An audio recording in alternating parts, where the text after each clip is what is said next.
The 1970s, a decade of transformation, turmoil, and turning points. While many remember the era for disco balls and bell-bottoms, beneath the surface, America was undergoing profound changes that would reshape the nation's political landscape, redefine social movements, and forever alter the course of history. From the highest office in the land to the depths of space, from college campuses to the streets of Saigon, these 12 moments didn't just make headlines, they changed everything. This is the story of the decade that transformed America. Moment 1. Kent State shootings, May 4, 1970. The spring air on the Kent State University campus in Ohio should have been filled with the optimism of young students preparing for finals.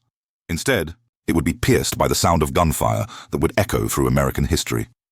On April 30, 1970, President Richard Nixon announced the expansion of the Vietnam War into Cambodia, a move that sparked immediate outrage across college campuses nationwide. Students who had hoped the conflict was winding down suddenly feared an escalation that would pull more young Americans into combat. Their draft lottery numbers, which could determine whether they would be shipped off to war, weighed heavily on their minds. At Kent State, protests erupted. On May 1st, tensions boiled over into street riots. Ohio's Republican Governor James Rhodes, running for Senate as a law and order candidate, deployed the National Guard. When he arrived in Kent on May 3rd, Rhodes denounced the protesters in harsh terms, calling them the worst type of people harbored in America. His inflammatory rhetoric set the stage for tragedy. May 4th, 1970. Despite a ban on rallies, approximately 2,000 students gathered on the campus commons. The National Guard troops, many of them regular Army veterans with little patience for student protesters, arrived to disperse the crowd. Armed with M1 rifles and bayonets, they fired tear gas and advanced on the students. Some protesters refused to yield, throwing rocks and shouting at the guardsmen. Then, at approximately 12:24 p.m., for 13 seconds that would haunt the nation, 28 National Guardsmen opened fire. 67 rounds were discharged into the crowd. When the shooting stopped, 4 students lay dead. Allison Krauss, 19 years old, Jeffrey Miller, 20, Sandra Lee Scheuer, 20, and William Schroeder, 19. 9 others were wounded, including one who would be permanently paralyzed.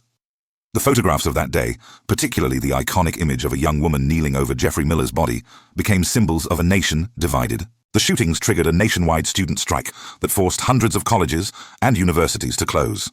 4 million students participated in protest activities in the aftermath. The event marked a watershed moment for America, further galvanizing the anti-war movement and deepening the political and social divisions that defined the era. The tragedy resonated beyond Kent State. 10 days later, police killed 2 students and wounded 12 at Jackson State University in Mississippi under similar circumstances, though this event received far less national attention. A presidential commission later concluded that the Ohio National Guard shootings were unjustified and unnecessary. Yet despite investigations revealing unwarranted actions, no one was ever held criminally accountable for the deaths. Moment 2. Apollo 13, April 1970. Just days before the Kent State tragedy, another crisis was unfolding 200,000 miles from Earth, one that would captivate the world and demonstrate both human ingenuity and the fragility of space exploration. On April 11, 1970, the massive Saturn V rocket thundered to life at Kennedy Space Center, propelling Apollo 13 toward what was intended to be humanity's 3rd lunar landing. Commander Jim Lovell, a veteran astronaut who had previously orbited the moon on Apollo 8, was joined by Command Module pilot Jack Swigert and Lunar Module pilot Fred Hayes. The mission seemed routine, almost boring, as public interest in moon landings had waned after Apollo 11's historic achievement. Television networks didn't even broadcast the crew's live interview from space.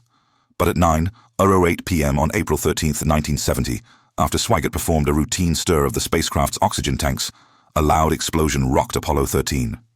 The calm of mission control was shattered when first Swigert, then Lovell, radioed the now famous words, "Houston, we've had a problem." Looking out the window, Lovell saw something terrifying. They were venting oxygen into space.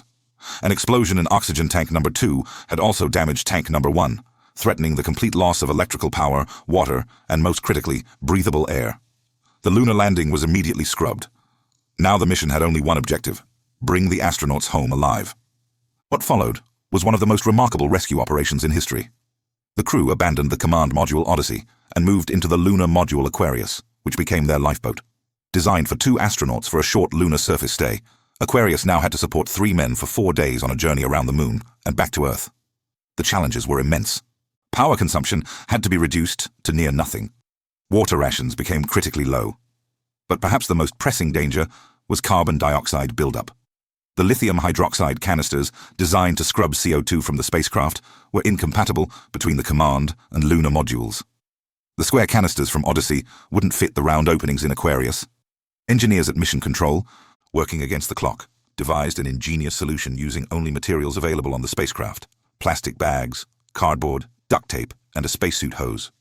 They radioed instructions to the astronauts, who assembled the makeshift filter. It wasn't elegant, but it worked perfectly, saving their lives.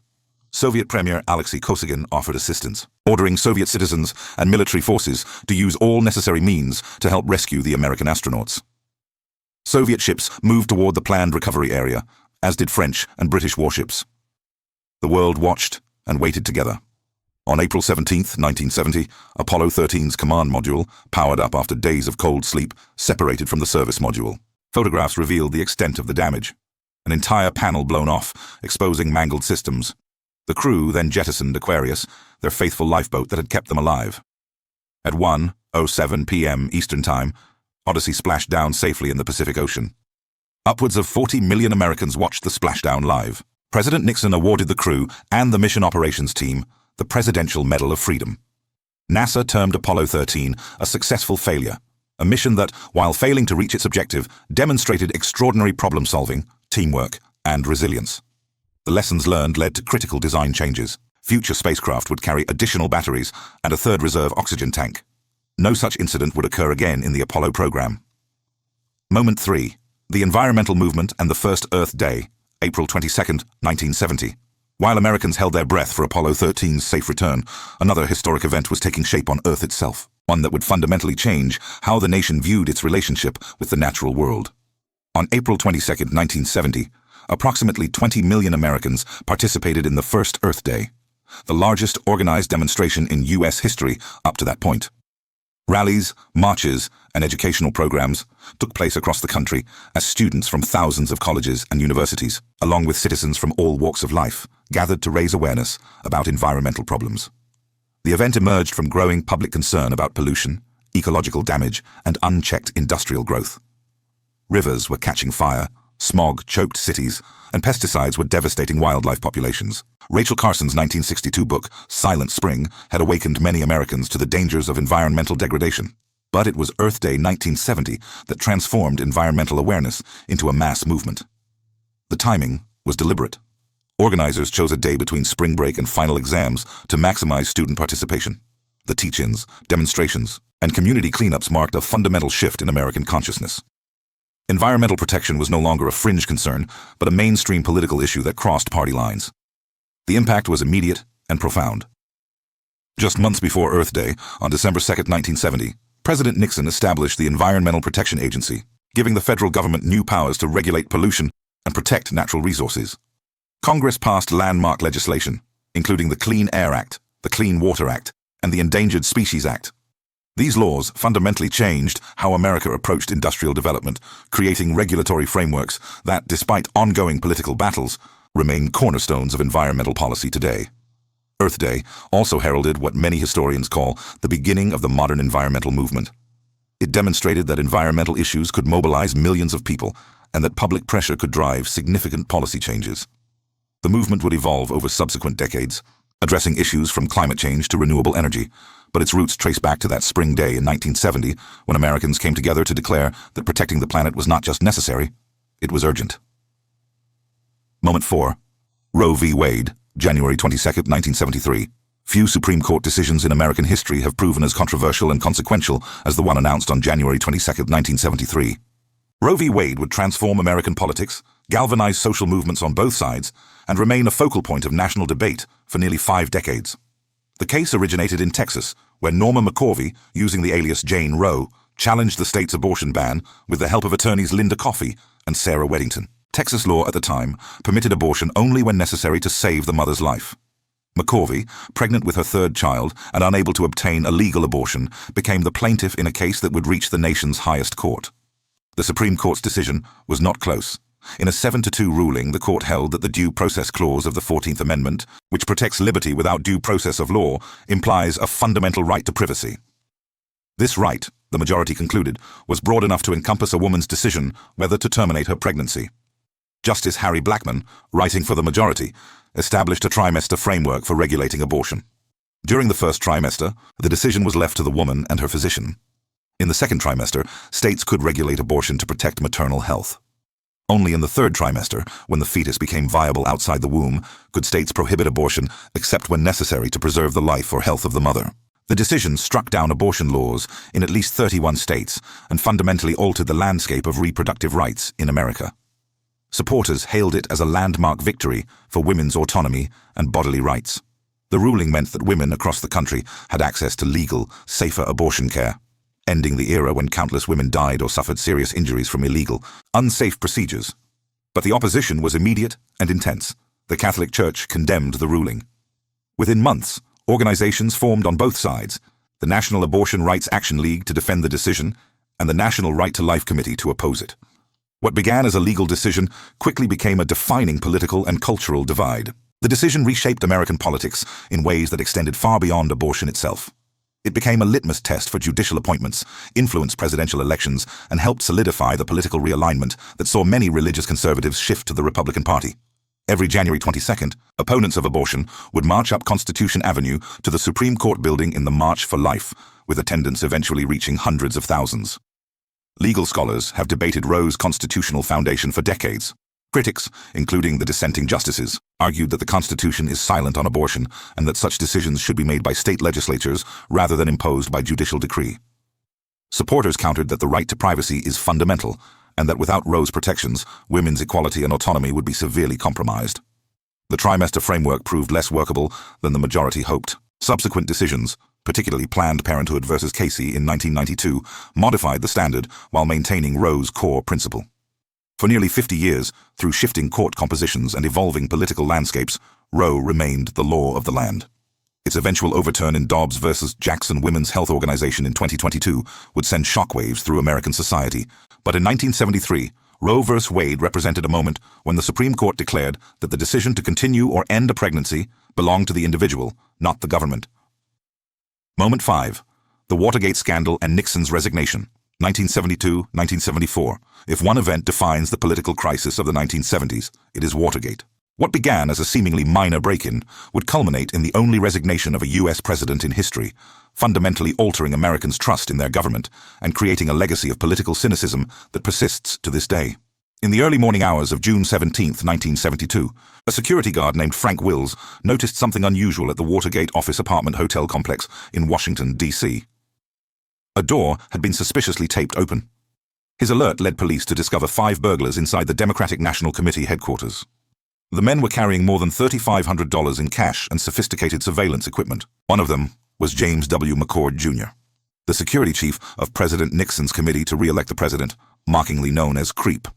What could have been dismissed as a third-rate burglary became the scandal that brought down a presidency, thanks largely to the dogged reporting of Washington Post journalists Bob Woodward and Carl Bernstein. Guided by an anonymous source they called Deep Throat, later revealed to be FBI Deputy Director W. Mark Felt, the reporters uncovered a web of political espionage, illegal campaign financing, and White House involvement that extended to the highest levels of government. President Nixon publicly denied any White House involvement. Most voters believed him, and in November 1972, he won re-election in a landslide, carrying 49 states. But the truth was far different. Within days of the break-in, Nixon had arranged hundreds of thousands of dollars in hush money for the burglars. More seriously, he and his aides hatched a plan to instruct the CIA to impede the FBI's investigation, a clear abuse of presidential power and obstruction of justice. As 1973 unfolded, the scandal deepened. In February, the Senate established the Select Committee on Presidential Campaign Activities, led by North Carolina Senator Sam Ervin. The televised Senate Watergate hearings became a national obsession, riveting millions of Americans. The most explosive moment came on July 13, 1973, when former White House Appointments Secretary Alexander Butterfield revealed that Nixon had secretly recorded all conversations in the Oval Office since 1971. The existence of these tapes transformed the investigation. Special Prosecutor Archibald Cox subpoenaed the recordings. Nixon refused to release them, leading to the Saturday Night Massacre on October 20, 1973, when Nixon ordered the firing of Cox. Attorney General Elliot Richardson and Deputy Attorney General William Ruckelshaus both resigned rather than carry out the order. The public outcry was intense, and the House Judiciary Committee began considering impeachment. Throughout 1974, Nixon fought to withhold the tapes, releasing only edited transcripts he claimed exonerated him. But on July 24, 1974, the Supreme Court unanimously ruled in United States v. Nixon that the president must surrender the tapes. The recordings revealed Nixon's direct involvement in the cover-up from the very beginning. The House Judiciary Committee adopted 3 articles of impeachment: obstruction of justice, abuse of power, and contempt of Congress. The so-called smoking gun tape, a recording from June 23, 1972, showed Nixon ordering the CIA to stop the FBI's investigation. Even Nixon's most loyal Republican supporters abandoned him. On August 8, 1974, Richard Nixon addressed the nation from the Oval Office, announcing his resignation effective the following day. He became the first and only U.S. president to resign from office. The next morning, after an emotional farewell to his White House staff, Nixon departed Washington aboard Marine One, flashing his signature victory sign even in defeat. Vice President Gerald Ford was sworn in as the 38th president, famously declaring that our long national nightmare is over. 6 weeks later, Ford granted Nixon a full pardon for any crimes he might have committed while in office, a decision that likely cost Ford the 1976 election, but which he believed necessary for national healing. The Watergate scandal had far-reaching consequences. 69 people were charged, including 2 cabinet members. Many pleaded guilty or were convicted, serving federal prison time. Nixon's Attorney General John Mitchell served 19 months. Watergate mastermind G. Gordon Liddy served 4.5 years. The scandal shattered Americans' faith in government, contributing to decades of political cynicism. It led to significant reforms: the Ethics in Government Act, changes to campaign finance laws, and greater congressional oversight of the executive branch. Perhaps most significantly, Watergate established that no one, not even the president, is above the law. The suffix gate became synonymous with political scandal, attached to controversies ranging from genuine corruption to trivial matters. The paranoia of the Watergate era influenced a subgenre of conspiracy thrillers in film and literature. Most importantly, Watergate demonstrated that a free press, an independent judiciary, and constitutional checks and balances could hold even the most powerful accountable. It was a dark chapter in American history, but one that ultimately affirmed democratic principles. Moment 6. The Fall of Saigon, April 30, 1975. The images are unforgettable. Helicopters lifting off from the U.S. Embassy roof. Desperate crowds scaling walls. South Vietnamese helicopters being pushed off aircraft carriers into the sea. April 30, 1975, marked not just the fall of a city, but the end of America's longest and most divisive war. The 1973 Paris Peace Accords had established a ceasefire and led to the withdrawal of U.S. combat troops, but fighting between North and South Vietnam continued. By 1974, President Nixon had resigned in disgrace. Congress had cut military aid to South Vietnam by 30%, and the South Vietnamese government faced enormous difficulties with inflation, unemployment, and massive desertion rates in its army. In March 1975, North Vietnamese forces launched what was expected to be a 2-year offensive to secure South Vietnam. Instead, the South's government and army collapsed in less than 2 months. The North Vietnamese captured Phuoc Long in January, and when the United States did nothing to intervene, Hanoi realized victory was within reach. President Ford pleaded with Congress for additional military aid, but members of Congress, like most Americans, were ready to wash their hands of the war. South Vietnamese forces retreated in total disorder, first from the Central Highlands, then from Hue and Da Nang. President Nguyen Van Thieu resigned on April 21st and fled the country. His successor, General Duong Van Minh, took office with North Vietnamese tanks already surrounding Saigon. He would serve as president for just 3 days. As North Vietnamese forces closed in, a desperate scramble to escape ensued. Tens of thousands of South Vietnamese civilians, particularly those associated with the American presence or the South Vietnamese government, feared persecution under communist rule. American visas became priceless. The asking prices for property plummeted as people sold at massive losses or simply abandoned their homes. One advertisement in a newspaper read, "Seeking adoptive parents, poor, diligent students," followed by names and identity card numbers.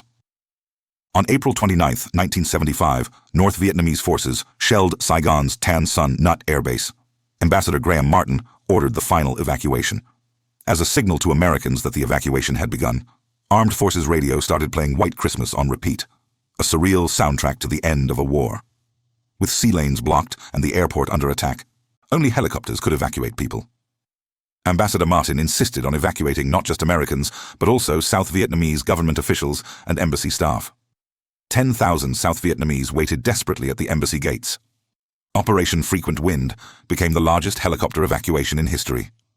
From April 29th to April 30th, Helicopters landed at 10-minute intervals at the embassy and other locations. More than 7,000 people were evacuated by helicopter. So many South Vietnamese pilots flew their helicopters to U.S. Navy ships that approximately 100 helicopters were pushed overboard or ditched into the sea to make room for more incoming aircraft. The images of those helicopters sinking into the Pacific became potent symbols of the war's chaotic end. At noon on April 30, 1975, a North Vietnamese T-54 tank crashed through the gates of the presidential palace in Saigon. The war was over. North Vietnamese Colonel Bui Tin accepted the surrender from General Minh.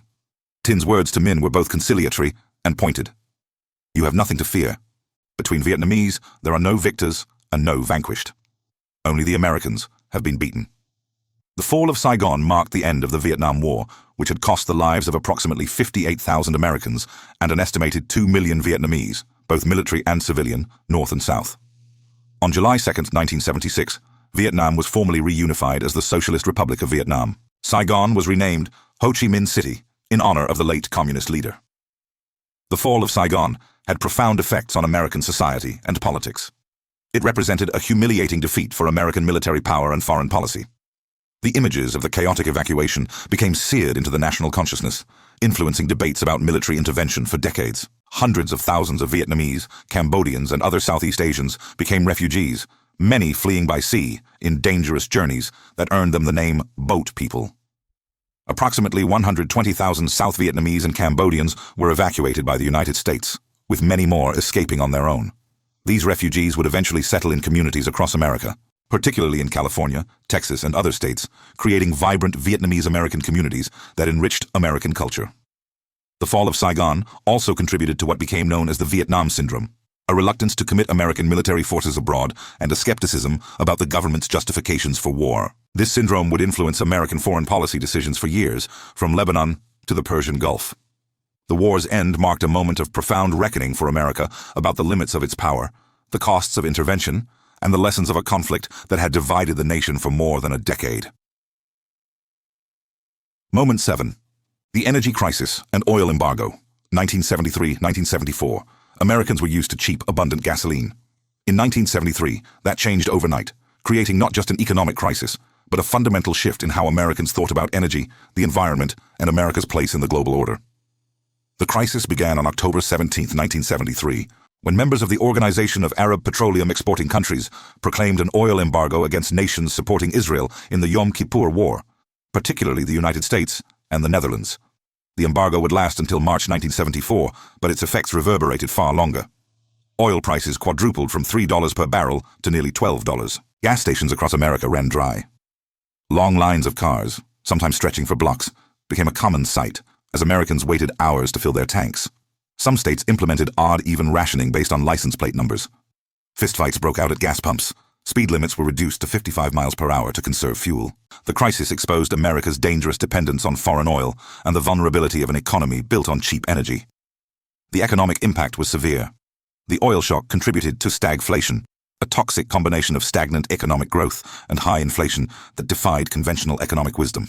Unemployment rose. Prices increased across the board as the cost of transportation and production soared.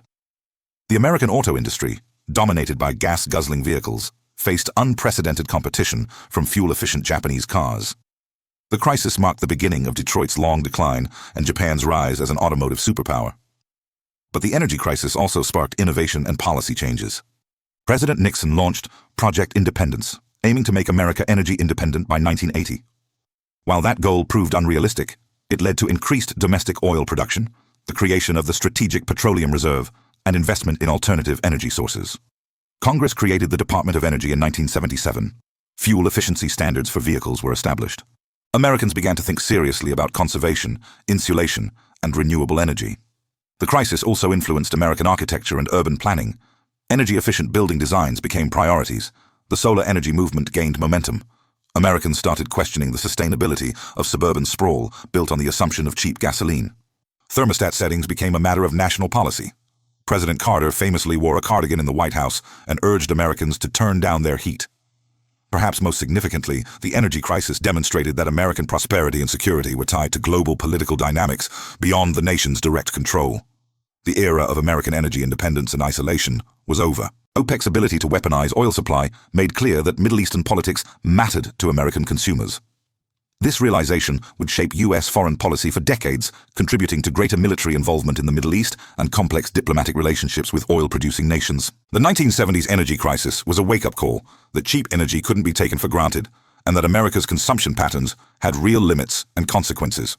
While subsequent decades saw periods of lower oil prices and renewed American energy production through technologies like fracking, the fundamental lessons of 1973 about vulnerability, conservation, and the need for diverse energy sources remain relevant in discussions about climate change and energy policy today.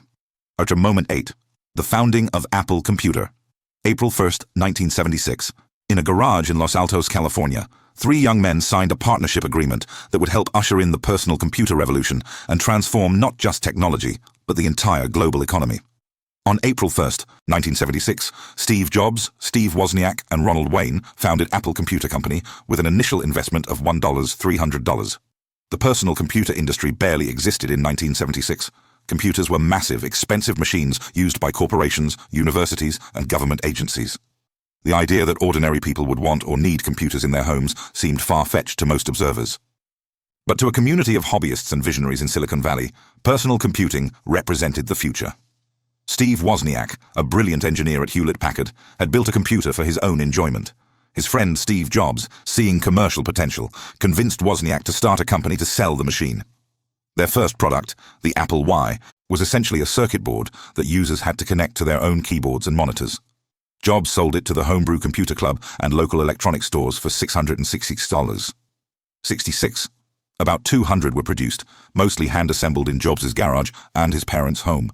The Apple I was innovative, but it was the Apple II, released in 1977, that would change everything. It featured color graphics, integrated keyboard, sound capabilities, and expansion slots, features that made it accessible to non-technical users. Priced at $1,298, it was expensive, but within reach of middle-class families and small businesses.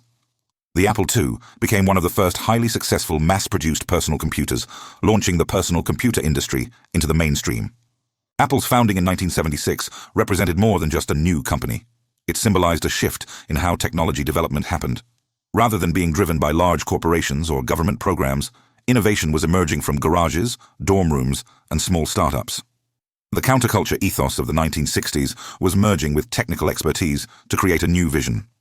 Technology should be personal, accessible, and empowering for individuals. The computer revolution that Apple helped pioneer would transform every aspect of American life and the global economy. Personal computers would change how people work, communicate, learn, and entertain themselves. They would enable entirely new industries: software development, video games, desktop publishing, and eventually the internet economy. The wealth created by technology companies would reshape the American economy, making Silicon Valley the center of innovation and creating a new class of tech entrepreneurs and billionaires. Apple's founding also represented the beginning of a new business culture. The company cultivated a brand identity around creativity, innovation, and thinking differently. Its emphasis on design, user experience, and the integration of hardware and software would set standards for the entire industry. While Apple faced fierce competition from companies like IBM and Microsoft in subsequent decades, its founding in that California garage marked the moment when personal computing transitioned from hobbyist dream to world-changing reality. By the end of the 1970s, personal computers were becoming fixtures in homes, schools, and businesses across America. The Apple II alone would sell millions of units over its production lifetime. The seeds planted in 1976 would blossom into the digital age, fundamentally altering how humans create, communicate, and connect. Few moments in the 1970s had as much long-term impact on the future as 3 young men deciding to build computers in a garage. Moment 9. The Bicentennial Celebration. July 4th, 1976. Exactly 200 years after the Declaration of Independence, America paused amid the tumult of the 1970s to celebrate its bicentennial. On July 4th, 1976, Americans from coast to coast participated in one of the most significant national celebrations in the country's history. The timing was remarkable. America was emerging from the Watergate scandal, still reeling from defeat in Vietnam, grappling with economic challenges, and questioning its institutions and values. The celebration of the bicentennial could have felt hollow or forced. Instead, it became a moment of genuine national unity and reflection, a chance to honor the past while contemplating the future. The celebrations were spectacular and widespread. In New York Harbor, Operation Sail brought together tall ships from around the world in the largest gathering of sailing vessels in modern history. More than 200 ships from 30 nations participated, watched by millions of spectators along the shores. President Gerald Ford presided over ceremonies in Washington, D.C., lighting the national birthday cake and watching fireworks illuminate the National Mall. Across the country, communities organized parades, concerts, festivals, and historical reenactments. Historical sites saw record attendance. Families researched their genealogies and celebrated their immigrant heritage. Cities unveiled new monuments and restored historic buildings. The bicentennial became an opportunity for communities to tell their own stories and connect local history to the national narrative. The bicentennial also sparked serious historical reflection. Exhibitions and publications explored not just the Founding Fathers' achievements, but also the contradictions and failures in American history. Slavery, the treatment of Native Americans, women's exclusion from political life, and ongoing struggles for civil rights. This more complex understanding of American history reflected the social movements of the 1960s and 1970s, which had challenged simplistic patriotic narratives. The celebration had commercial aspects too.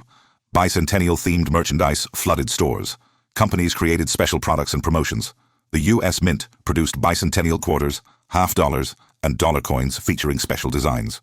While critics decried the commercialization, the widespread participation in bicentennial activities demonstrated that Americans were eager to connect with their history and celebrate their country, even during difficult times.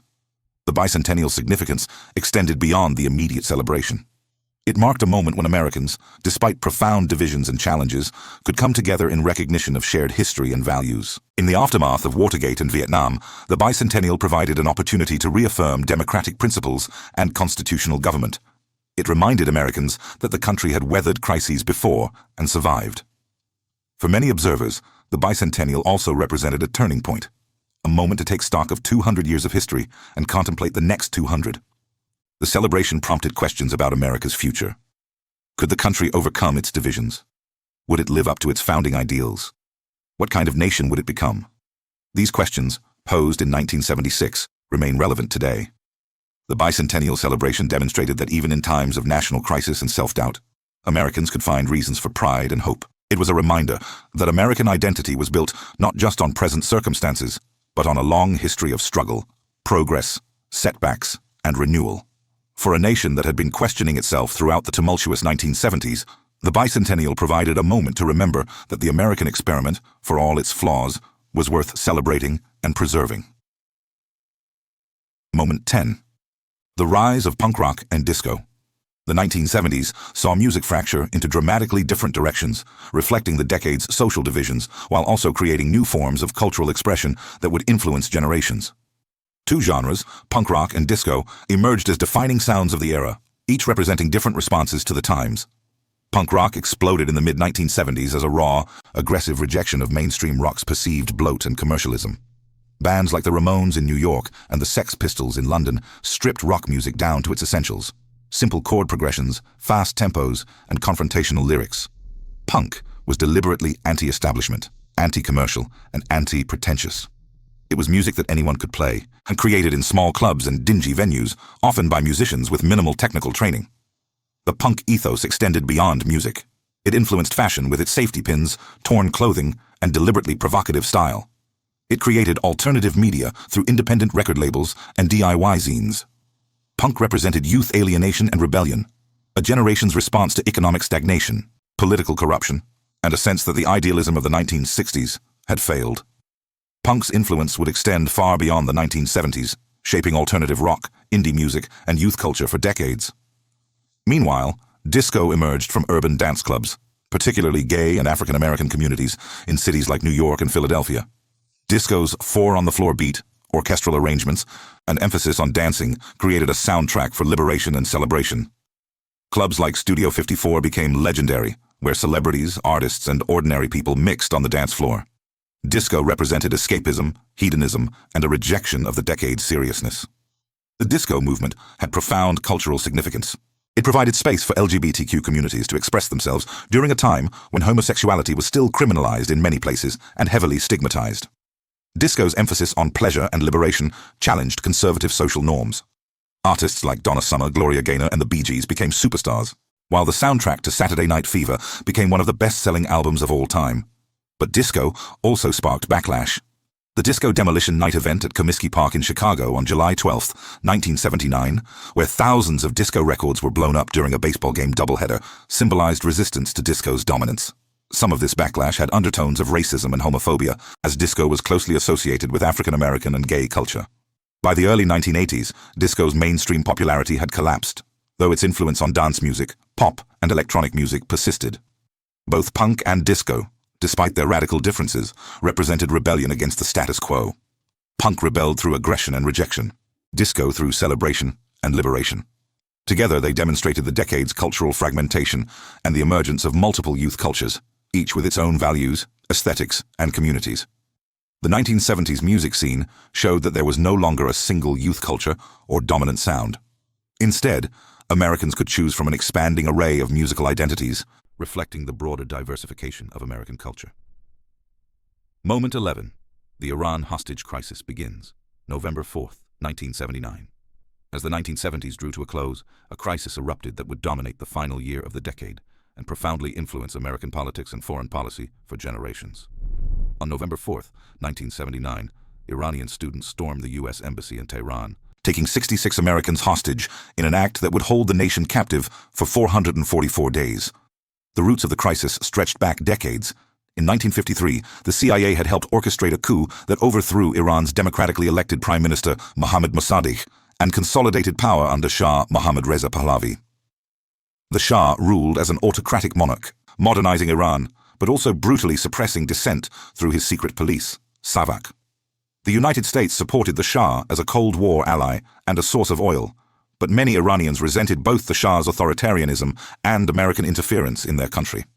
In 1979, the Iranian Revolution overthrew the Shah, who fled into exile.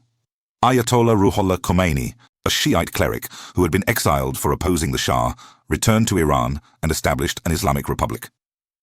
Anti-American sentiment ran high. When President Carter allowed the ailing Shah to enter the United States for medical treatment in October 1979, it triggered outrage in Iran.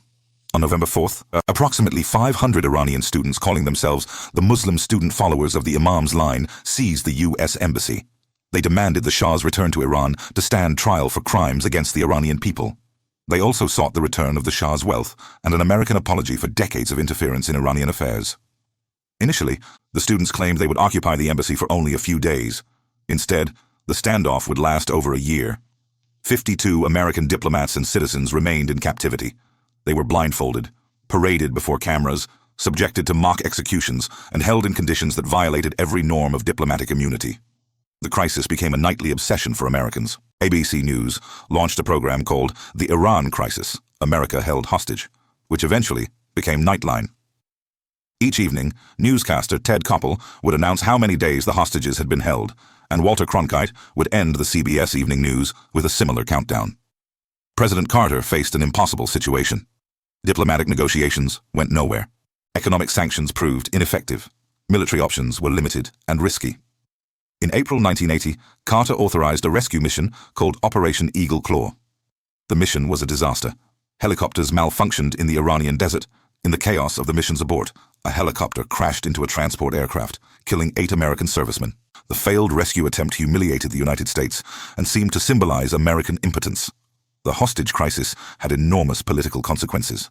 It dominated the 1980 presidential election, with Republican challenger Ronald Reagan portraying Carter as weak and ineffective. Carter's inability to free the hostages contributed significantly to his defeat. In a final act of humiliation, Iran released the hostages on January 20th, 1981, just minutes after Reagan was sworn in as president, denying Carter even the satisfaction of bringing them home. The crisis fundamentally altered U.S.-Iran relations, creating a rift that persists today. It contributed to American perceptions of Iran as a hostile, irrational actor, and to Iranian perceptions of the United States as an imperial power. The crisis also influenced American military strategy, leading to the development of improved special operations capabilities.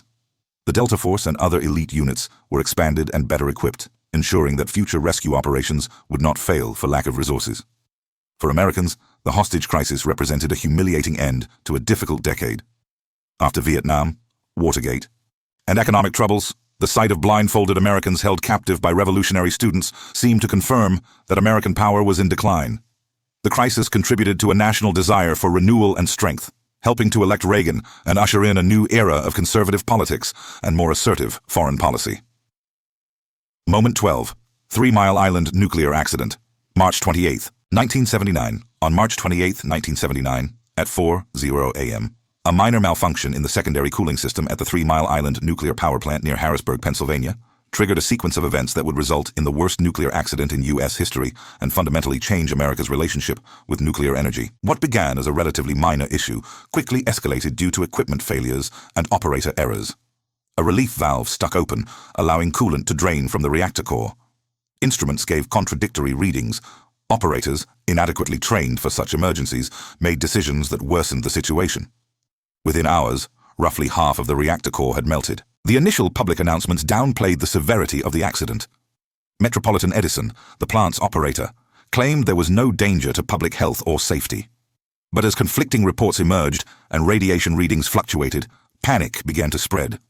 Pennsylvania Governor Richard Thornburg advised pregnant women and young children within a 5-mile radius to evacuate. Over 100,000 people fled the area, many not waiting for official orders. The media coverage was intense and often alarmist. The accident occurred just 12 days after the release of The China Syndrome, a film about a nuclear accident, making the timing seem almost prophetic. Television cameras captured images of cooling towers and confused officials, while reporters struggled to explain complex nuclear processes to anxious viewers. President Carter, who had served as a nuclear engineer in the Navy, visited the plant on April 1st to reassure the public, but fear and uncertainty persisted. Ultimately, no one died as a direct result of the accident. The containment building prevented most radioactive material from escaping. Studies concluded that the radiation exposure to the surrounding population was minimal and unlikely to cause health effects. The core was stabilized and a full meltdown was avoided. But the psychological and political damage was immense. 3 Mile Island fundamentally changed nuclear energy in America. Public trust in nuclear power collapsed. The accident revealed serious flaws in reactor design, operator training, emergency procedures, and regulatory oversight. The Nuclear Regulatory Commission implemented sweeping new safety requirements. Nuclear plant construction slowed dramatically. Many planned reactors were cancelled. Not a single new nuclear plant has been ordered in the United States that wasn't subsequently cancelled since 3 Mile Island. The accident energized the anti-nuclear movement and environmental groups. It raised profound questions about the risks of nuclear technology and whether the benefits justified the potential catastrophic consequences. The debate over nuclear energy became entangled with broader concerns about technology, corporate responsibility, and environmental protection. 3 Mile Island also influenced the nuclear industry worldwide. Other countries re-evaluated their nuclear programs. Safety standards were upgraded globally. The accident, along with the 1986 Chernobyl disaster, demonstrated that nuclear accidents could have transnational consequences and that nuclear safety was a matter of international concern. For Americans, 3 Mile Island represented another crisis in a decade filled with them. It seemed to confirm doubts about whether modern technology and large institutions could be trusted to act competently and honestly. The accident occurred in the context of the energy crisis, economic troubles, and declining confidence in American institutions. It suggested that the promise of cheap, abundant nuclear energy might come at too high a price. The accident's timing, occurring near the end of the 1970s, made it a fitting bookend to a decade marked by crises and challenges. Like so many events of the 1970s, 3 Mile Island raised questions about limits, risks, and trade-offs. It forced Americans to confront the possibility that technological progress might not always mean a better, safer future. Conclusion. The 1970s began with tragedy at Kent State and ended with crisis in Iran. In between, America experienced political scandal, military defeat, economic turmoil, social transformation, and technological innovation. These 12 moments represent just a fraction of a decade that reshaped American society in fundamental ways. The 1970s challenged the post-World War II consensus that had defined American life.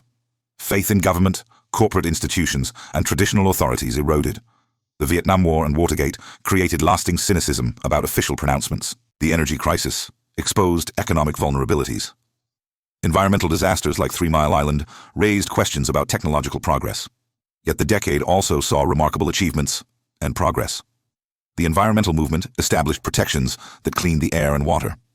Roe v. Wade, whatever its controversies, recognized women's autonomy. The personal computer revolution began in garages, democratizing technology. Disco and punk created spaces for communities to express themselves.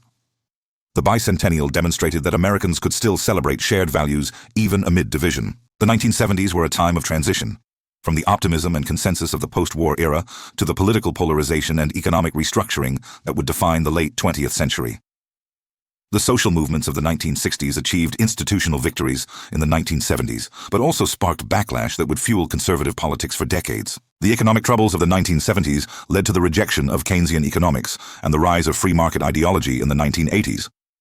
Looking back from the 21st century, the 1970s appear as a hinge point in American history. The struggles and changes of that decade shaped the world we live in today. The political divisions, environmental concerns, debates over government's role, and questions about America's place in the world all have roots in the 1970s. The decade's legacy is complex and contested, but undeniably significant. These 12 moments, from the tragedy at Kent State to the triumph of bringing Apollo 13 home, from the corruption of Watergate to the idealism of Earth Day, from the defeat in Vietnam to the innovation in Silicon Valley, tell the story of a nation in transformation. The 1970s changed America, and in doing so, they changed the world. Thank you for watching. If you enjoyed this deep dive into the defining moments of the 1970s, please like this video, subscribe to our channel, and share your thoughts in the comments. What moment from the 1970s